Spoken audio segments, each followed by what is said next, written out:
del simposio, tenemos el gusto de presentarles al profesor Óscar Gutiérrez. El profesor Óscar, él es médico internista, farmacólogo de la Universidad del Valle, profesor asociado de farmacología, investigador emérito de MinCiencias y es el director del grupo de investigación de farmacología de la Universidad del Valle. El día de hoy, el profesor nos va a presentar su investigación denominada Abordaje terapéutico ambulatorio temprano SARS-CoV-2, una intervención clínica controlada no convencional que se llevó a cabo en el Centro de Protección del Adulto Mayor, Hospital Geriátrico Ancianato San Miguel de la ciudad de Cali. Profesor, muchas gracias por su participación y ya queda listo para que iniciemos. Bueno, muchas gracias. ¿Se oye bien el sonido? Bueno, entonces primero quiero agradecer en nombre de mis compañeros de este trabajo, el doctor Corral, la doctora Berta López, el doctor Alejandro Varela, el señor César Ruiz, sobre todo el doctor Alberto Concha Isman, quienes nos unimos para tratar de enfocar, de darle solución a los problemas que estamos viviendo. Y haciendo una intervención terapéutica temprana a pacientes afectados con el SARS-CoV-2. Por eso quiero agradecer enormemente a las directivas y al personal del Hospital Geriátrico San Miguel permitirnos contribuir en la búsqueda de una solución en esta catástrofe que nos involucra a todos. Esta intervención temprana de la infección por SARS-CoV-2 nos dio como resultado una mortalidad de 0 en este conglomerado de pacientes de altísimo riesgo, como vamos a ver, no solo por ser una población anciana, mayor, sino por su estado de confinamiento. Entonces el objetivo era intervenir tempranamente en la infección por SARS con un protocolo de tratamiento a los pacientes que dieron, o a las personas que dieron positivo al antígeno o al PCR y a sus contactos estrechos para contribuir en la reducción de las hospitalizaciones en IPS de alta complejidad y reducir la mortalidad. Desde el principio, reducir la mortalidad era uno de los objetivos iniciales.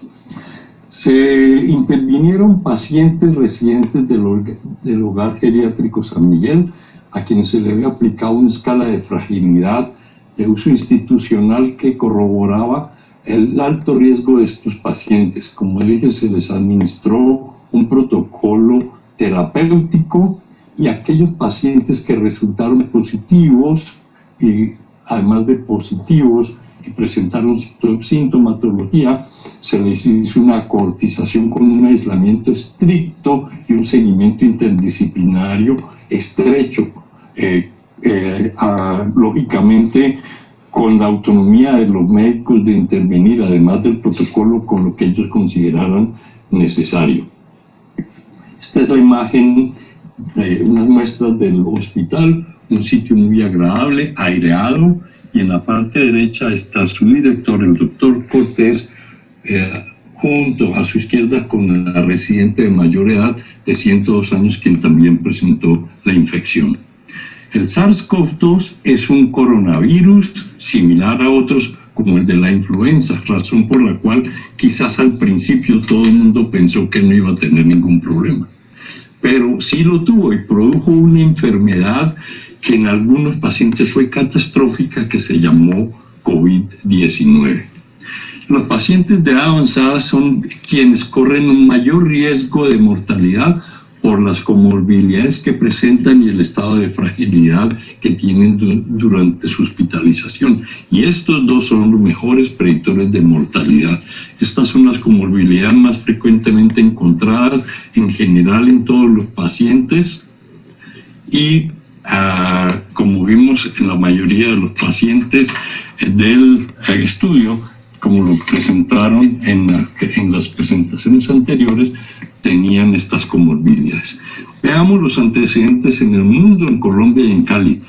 Desde que empezó la pandemia, el mundo asistió horrorizado a este cuadro de las pestes de la Edad Media, con una mortalidad horrorosa en algunos países que llegó a niveles de 85-81% de pacientes ancianos siendo responsables de la totalidad de las muertes sobre toda la población general. En algunos estados de los Estados Unidos, las personas de hogares de ancianos contribuyeron enormemente a la proporción de muertos sobre la población general. Lo mismo en España, Italia, Francia, Bélgica. Y en Colombia no nos podíamos quedar atrás. Cuando se hace al 18 de octubre el corte de casos totales de personas infectadas, vemos que hasta el 18 de octubre iban 952.000 personas infectadas y de ellas 143.000 son personas de 60 años o más, lo que constituye el 15,1% de la población. Pero cuando hablamos de mortalidad, del total de muertos en el país, de 31.000 pacientes, 23.000 tenían por encima de 60 años, lo que para el país da una proporción del 75% de la mortalidad general. Horroroso si lo comparamos con Europa, no estamos tampoco mejor. Pero miremos en Cali, y en Cali el número de casos totales al mismo 18 de octubre era de 55.376, con 9.352, el 16%, 17 sobre 60 años. Pero de los muertos, del total de 1.753, 1.441, el 82,2% eran mayores de 60 años. Estamos mal. ¿Por qué la intervención temprana?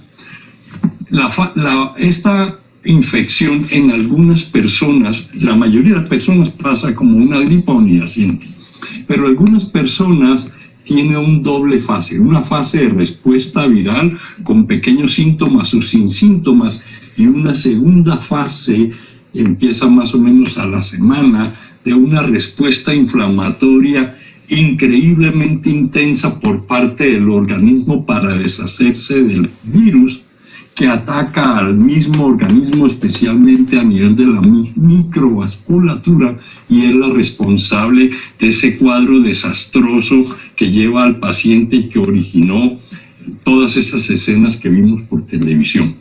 Entonces decidimos que a todas las personas infectadas, y especialmente las que presentaran síntomas, se le aplicó la escala de News, dándole un manejo ambulatorio con una triple terapia: ivermectina, 600 microgramos por kilogramo los días 1 y 7, para ir de acuerdo al ciclo viral, nitazoxanida, 500 miligramos cada 12 horas, y aspirina a una dosis de 100 miligramos día de por medio por una semana.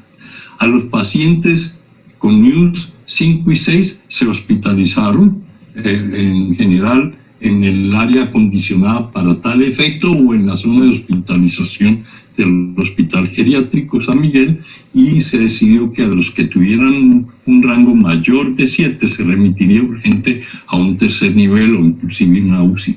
También se decidió de antemano que aquel que tuviera una calificación de 3 en cualquier parámetro de la escala de News se hospitalizaría o se remitiría. Este cuadro nos muestra el rango de pacientes, ya lo mostró el doctor Reyes, de 254 residentes, las edades van entre 55 y 102, con una mediana de 79, lo que indica una población extremadamente vulnerable. Están divididos parejamente entre hombres y mujeres, pero como ven en la parte de abajo del cuadro, de los 59 que resultaron positivos, 56 eran mujeres. Estos 59 representan el 23,2%. Esto nos indica que Primero, la persona que llevó probablemente externa que contagió lo hizo primeramente en la zona de mujeres, se identificó rápidamente y se tomaron todas las medidas para evitar que se extendiera en toda la institución. Las pruebas de laboratorio que se hicieron positivas, 59 fueron positivas por PCR o por antígeno. Hay que recordar que ninguna de estas dos pruebas es de alta sensibilidad, así que probablemente pudiera haber más pacientes infectados sin una prueba negativa. Y aquí están las comorbilidades, tanto en la población general como en los pacientes que resultaron infectados. Y como ustedes ven, siguen los mismos patrones de la población general, ya que hay que llamar la atención a un caso que nos llamó también la atención, como la presencia de demencia senil, tanto en pacientes como en la población general, lógico, en un hospital de este tipo. Esta es la escala clínica de fragilidad, que va desde robusto, es decir, las personas absolutamente independientes, capaces hasta de participar en Olimpiadas, a los enfermos terminales. Y se consideró que de 5 para adelante eran enfermos extremadamente de alto riesgo, y esto se corroboró en esta escala de distribución según la sala de fragilidad. Recuerden que la mayoría de los residentes infectados fueron mujeres, y de ellas en forma equitativa se clasificaron en la escala de fragilidad mayor, 5, 6, 7, 8 y 9, en las salas de mujeres dependientes, a lo mismo, aunque en menor medida, en la sala de independientes. De hombres, hubo uno en la sala de dependientes y un paciente mixto pensionado, pero como habíamos dicho inicialmente, la gran mayoría eran mujeres. ¿Por qué la terapia combinada? Dada la experiencia de nuestro compañero, el doctor Corral, sobre el tratamiento combinado de otro virus RNA, que demostró hace muchos años que la monoterapia era muy inferior a la terapia combinada, se decidió que un virus de este tipo, también RNA, debía ser abordado no con monoterapia, sino con politerapia. Y se escogieron 2 medicamentos específicamente por su bajísimo grado de toxicidad, especialmente la ivermectina, de la cual se han administrado 3.500 millones de tratamiento en pacientes que tienen filariasis, ceguera de ríos o moamoa, y sin haber presentado ni una sola fatalidad en los últimos 40 años.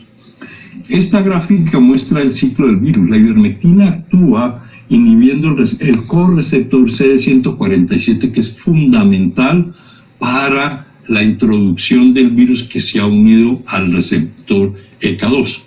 Si no se hace este clivaje de la espícula, el virus no entra. Pero la ivermectina también actúa inhibiendo la entrada de una proteína viral al núcleo, que inhabilita la respuesta del núcleo a la infección viral. Al inhibir esta entrada de esta proteína, la célula puede defenderse. La nitazoxanida, por su parte, actúa no solamente en la traducción por los ribosomas, sino en la maduración del ensamblaje de las proteínas virales en su momento para ser liberadas a la circulación general. La ivermectina además inhibe el receptor CD147, que está presente en los glóbulos rojos y en las plaquetas, disminuyendo la formación de Rouleau y ayudando a disminuir la microtrombosis, que es la muy responsable del cuadro clínico. Farmacocinéticamente, que ha tenido bastantes quejas o desconocimiento, la cinética de la ivermectina, a pesar de todo el tiempo, no está muy bien entendida, pero se sabe que tiene una concentración plasmática pico, posteriormente baja y se mantiene a un nivel plasmático terapéutico por mucho más de 100 horas, tanto la ivermectina como su metabolito, y tiene una circulación interhepática que garantiza su permanencia. La nitazoxanida tiene una cinética un poco más corta, sube y baja en 12 horas, por eso se administra cada 12 horas, pero en esa administración cada 12 horas mantiene una concentración efectiva del 50% por encima de 5 miligramos por mililitro. Esta línea de evaluación de la infección nos muestra que al momento que llegó el primer paciente, al primer contagiado, se decidió hacerle la toma de laboratorio a ese paciente que dio positivo, y el día 10, el 6 de agosto, el día 10, se le hizo toma de muestras a todos los pacientes, se decidió. De los 128 pacientes examinados, el primer día salieron las respuestas de 54, y de estos 25 resultaron positivos. En ese momento se decidió darle tratamiento a todos los pacientes para evitar la progresión tanto de la enfermedad, como de la infección como de la enfermedad. Y este es el resultado de la intervención. Al inicio de la pandemia se esperaba que hubiera por lo menos 100 muertos, de acuerdo a lo que se venía publicando en Europa en las casas de ancianos. Y miren cómo se observaron que se hospitalizaron estrictamente, se hospitalizaron 13 pacientes y se observaron estrictamente 46. Se esperaba que hubiera hospitalización referida a otro nivel mayor entre 30 y 47 pacientes. Solamente fueron 2 y no necesariamente por COVID. Y en UCI se esperaba que por lo menos 20 pacientes tuvieran que ser tratados. Los resultados observados al final lo vemos aquí: 0 letalidad en nivel 1, 0 en letalidad en nivel 2 y ningún paciente en UCI. En conclusión, el abordaje terapéutico de estos pacientes temprano evitó el progreso de la enfermedad, evitó la hospitalización en un nivel de complejidad mayor, ahorrando cualquier cantidad de plata. Pensamos que entre 1.000 y 1.800 millones de pesos. La mortalidad fue 0 en este grupo de pacientes.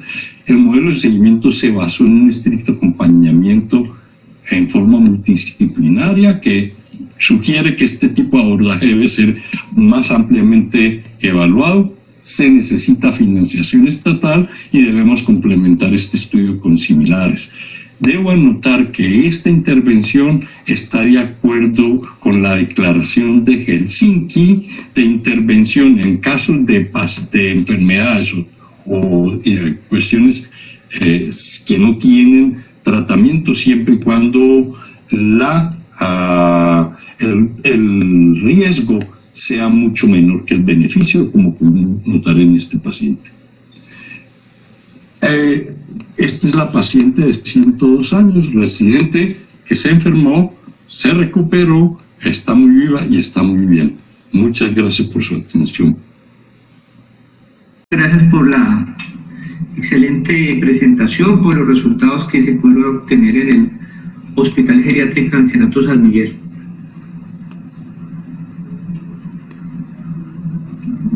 Muy bien. Si hay alguna pregunta o algo así.